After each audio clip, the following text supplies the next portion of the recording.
Rod Henry, Bemidji State University, for your Small Business Case Analysis class, BUAD 446990.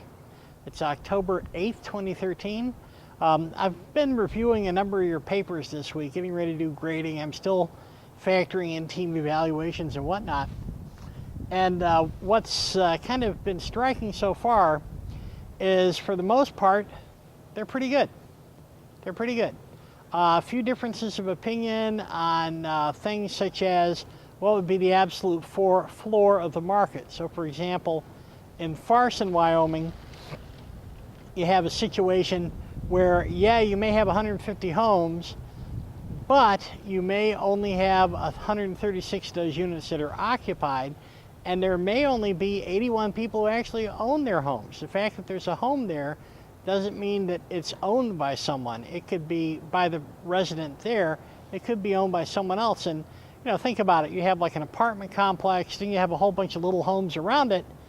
Well, the little homes may be more interested in the service than the larger operation, or vice versa. But in any event, so you're starting to see where it goes there. Another thing to note with these, I'm giving you market potential almost always, just like the absolute maximum amount.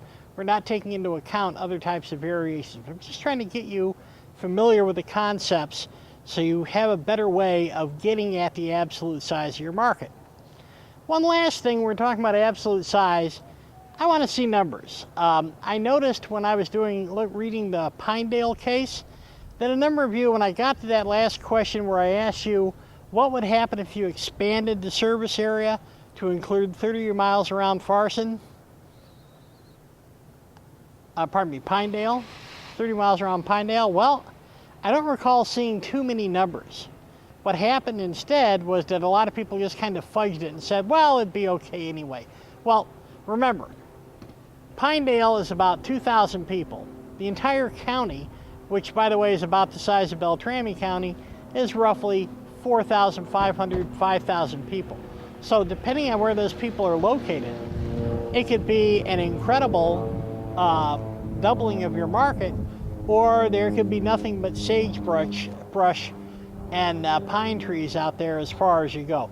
So remember, when you have a chance to give me a number, I want to see numbers. Now, we're going to be looking at Jackson, Wyoming, and then I'm going to throw a real doozy at you after that. I think it's kind of a real doozy, but it's kind of a cute case.